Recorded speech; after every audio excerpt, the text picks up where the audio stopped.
حبايبنا طلاب سكندري 1 اند سكندري 2، ازيكم عاملين ايه؟ يا رب تكونوا بخير. معاكم مستر مينا زكريا، ساينس اند كيمستري تيتشر، والنهارده اليوم المنتظر علشان هنشرح فيه السيستم الخاص بينا سواء لطلاب الاونلاين او طلاب السنتر. تعالى كده نبدا مع بعض بطلاب الاونلاين. في نظام الاونلاين يا اولاد احنا هنتكلم عن 5 نقاط. اول حاجه نتكلم عنها هي البلاتفورمز او المنصات اللي احنا متواجدين عليها السنه دي. تاني حاجه نتكلم عنها هي السيشن بتاعتنا، نظام الحصه، بنعمل ايه في الحصه، ايه الفيديوز اللي هتنزل وهكذا. ثالث حاجه هنتكلم عنها هي الكويزز والمانثلي اكزامز سواء الامتحانات الاسبوعيه او الامتحانات الشهريه. رابع حاجه هنتكلم عليها هي الميني جروبس، ودي حاجه خاصه بطلاب الاونلاين علشان نعوضهم عن الحضور في السنتر. اخر حاجه هنتكلم عنها هي الكوميونيكيشن سواء مع الطالب او مع ولي الامر. طيب نبدا بالبلاتفورمز او المنصات اللي احنا متواجدين عليها السنه دي. ان شاء الله السنه دي يا اولاد احنا متواجدين على منصتين. المنصه الخاصه بينا هي منصه فينتك، تمام؟ منصه فينتك هتلاقي الابلكيشن بتاعها، هسيب لك اللينك بتاعه بتحمله وبتسجل عليها. تاني منصه برضو متواجدين عليها هي منصه نانو ستادي. انت شوف انهي منصه اريح لك في التعامل وسجل على واحده منهم. هسيب لك لينك منصه فينتك وهسيب لك برضو اللينك بتاع التسجيل بتاع منصه نانو ستادي. طيب بعد ما اتكلمنا عن المنصات اللي احنا متواجدين عليها، عايزين نعرف كل حاجه عن السيشن، الحصه بتاعتنا. سواء انت طالب اولى او ثانيه ثانوي، انت ليك يوم محدد بينزل لك فيه الحصه بتاعتك. الحصه بتاعتك بتبقى عباره عن 3 فيديوز، 3 فيديوهات اتفرج عليهم طول الاسبوع براحتك.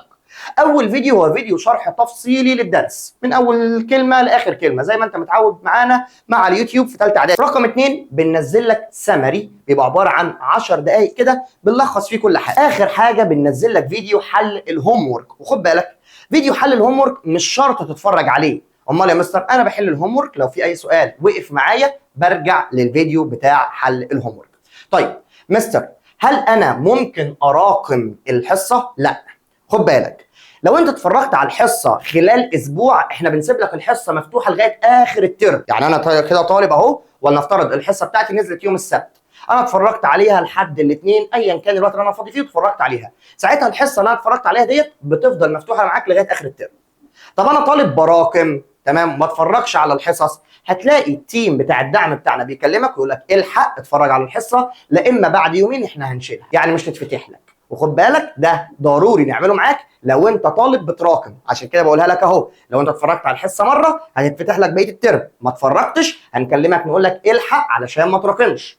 طيب يبقى احنا عرفنا ان في السيشن بينزل لك 3 فيديوهات وعرفنا ايه هم. خد بالك الهوم ورك بتاعك لازم يتسلم، هو هيتعمل على المنصه، لازم يتسلم على المنصه ضروري علشان السيشن الجديده تتفتح لك. انا عاملها لك اهو نوت اهو، هوم ورك ماست بي سبميتد فيرست، يعني لازم تسلم الهوم ورك بتاعك قبل الحصه الجديده، مش هقول لك تاني لا اما الحصه مش هتتفتح لك. كده احنا اتكلمنا على البلاتفورم واتكلمنا عن السيشن.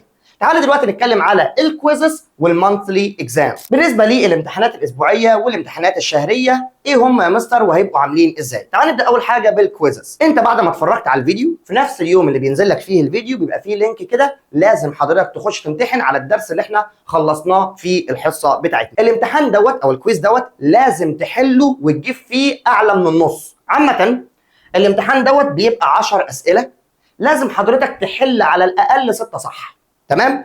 لو انت ما حلتش الامتحان ساعتها الحصه الجايه مش هتفتح لك.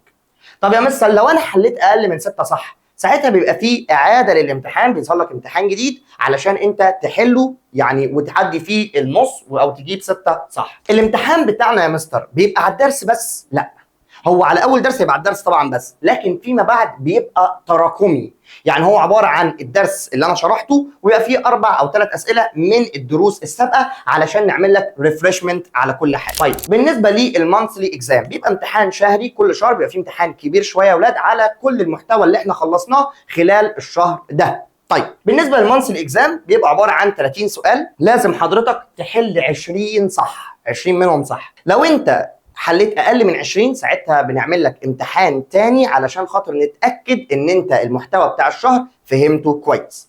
اخر حاجه هنتكلم على الجوائز بتاعت امتحان الشهر، بس دي تخليها في الاخر علشان نعرفك يعني احنا الجوائز بتاعتنا عامله ازاي، ودي احنا الحمد لله حاجه يعني بنتميز بيها جدا واوري لك في الاخر ان شاء الله. انا كده يا اولاد عرفتك الاونلاين سيستم، فيها البلاتفورم والسيشن والكويزز والمانثلي اكزامز تعال افهمك حته الميني جروبس. بالنسبه للميني جروبس يا ولاد لازم تبقى عارف ان احنا عندنا كل الطلاب اللي بيشتركوا اونلاين بنعمل لهم جروب بيشمل من 10 ل 20 طالب، يعني كل 10 طلاب موجودين في جروب لوحدهم. الجروب دوت بيبقى معاه فيه 2 اسيستنت اداري، لو انت معاك اي مشكله في المنصه بتقول بس يا دوبك في الجروب او بتتواصل معاه وهو بيحلها لك في ساعتها. وكمان بيبقى فيه اسيستنت علمي، لو انت احتجت انك تبعت له في اي وقت هيرد عليك. خد بالك ان هو هيبقى معاك من 9 الصبح لغايه الساعه 9 بالليل تبعت الاسئله، هو ان شاء الله هيرد عليك في نفس اليوم.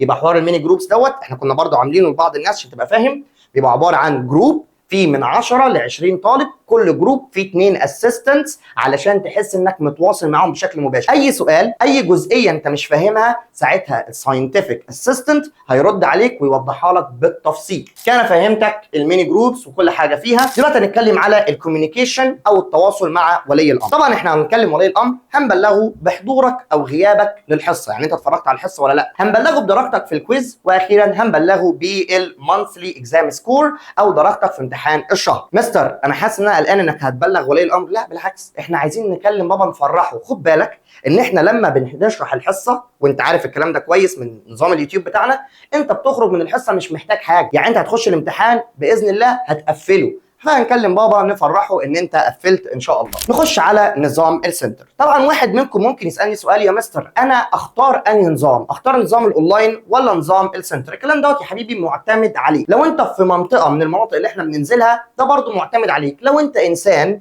يعني بتراقب نفسك وما بتراكمش حاجه ومسؤول جدا في المذاكره، ساعتها خد الحصه اونلاين اريح لك. ليه يا مستر اريح لي؟ هتوفر وقت وهتوفر مجهود، وقاعد كده في البيت قاعد ولا بتشرب القهوه ومظبط امورك زي الفل، تشرب الكوفي او ايا كان وتظبط امورك زي الفل، وقاعد في الروقان يا باشا تحت التكييف، يعني بتتفرج على الحصه وبتحل. ده لو انت طالب ما بتراكمش. طيب لو انت طالب يعني ساعتها مش بتذاكر قوي او عايز حد يلزمك انك تذاكر او محتاج حد يراقب عليك، تعال لنا السنتر واحنا هنراقب عليك كويس قوي. بالنسبه لطلاب الاونلاين انا محتاج بس من ولي الامر ان هو يكون متابع مع ابنه، تمام؟ عشان في بعض الولاد بيكتبوا لنا ارقام فيك وبنلاقي محل مش عارف ايه بيرد علينا وحلواني مش عارف ايه. الله يكرمكم عايزين نتابع معاكم فاكتبوا لنا الارقام صح على المنصه. تعالى بقى يا طالب السنتر نعرف نظام السنتر بتاعنا عامل ازاي.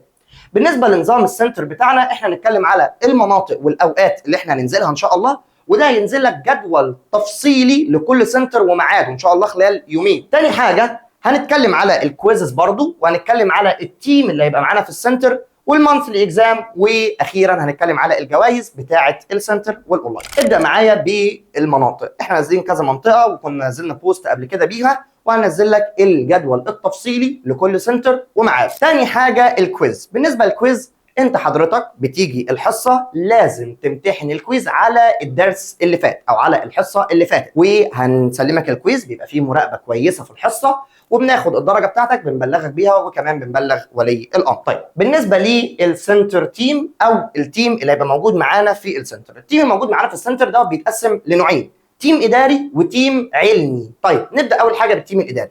انت جاي الحصه بتسلم الاي دي للتيم الاداري، بيسجلك حضور علشان يبلغ ولي الامر. مش بس كده، بيشوف منك الهوم ورك، بيشوف انت حل الهوم ورك ولا لا. ده بالنسبه للتيم الاداري. طيب التيم العلمي بيبقى موجود قبل وبعد الحصه بشويه علشان خاطر يجاوب على اي اسئله انت محتاجها. يعني من الاخر احنا بنحاول نوفر لك كل حاجه. طب يا مستر هو انت مش هتبقى موجود في السنتر عشان تجاوب؟ لا انا كمان هبقى موجود في السنتر، بس يعني هبقى موجود بعد الحصه. بس انت لو محتاج حاجه ضروري فممكن تكلم اي حد من التيم العلمي اللي هم ما يتخيروش عني، وهتلاقيهم كويسين جدا جدا جدا وشطار جدا ان شاء الله. كده احنا اتكلمنا عن التيم بتاع السنتر. تعال نتكلم على المانثلي اكزام بالنسبه لطلاب السنتر. برضه طلاب السنتر بيبقى ليهم مانثلي اكزام نفس الكلام، عباره عن 30 سؤال لازم تحل 20 منهم صح. اي حد يا ولاد بيقفل في الامتحان بتاع الاسبوع او امتحان الشهر بيبقى ليه هديه يعني كويسه. بالنسبه لامتحان الاسبوع بيبقى ليه هديه بسيطه، ممكن تعمل بقى حاجه كرييتيف كده بنعملها لك كل اسبوع، حاجه مختلفه وانت ان شاء الله هسيبك تتفاجئ بيها في السنتر.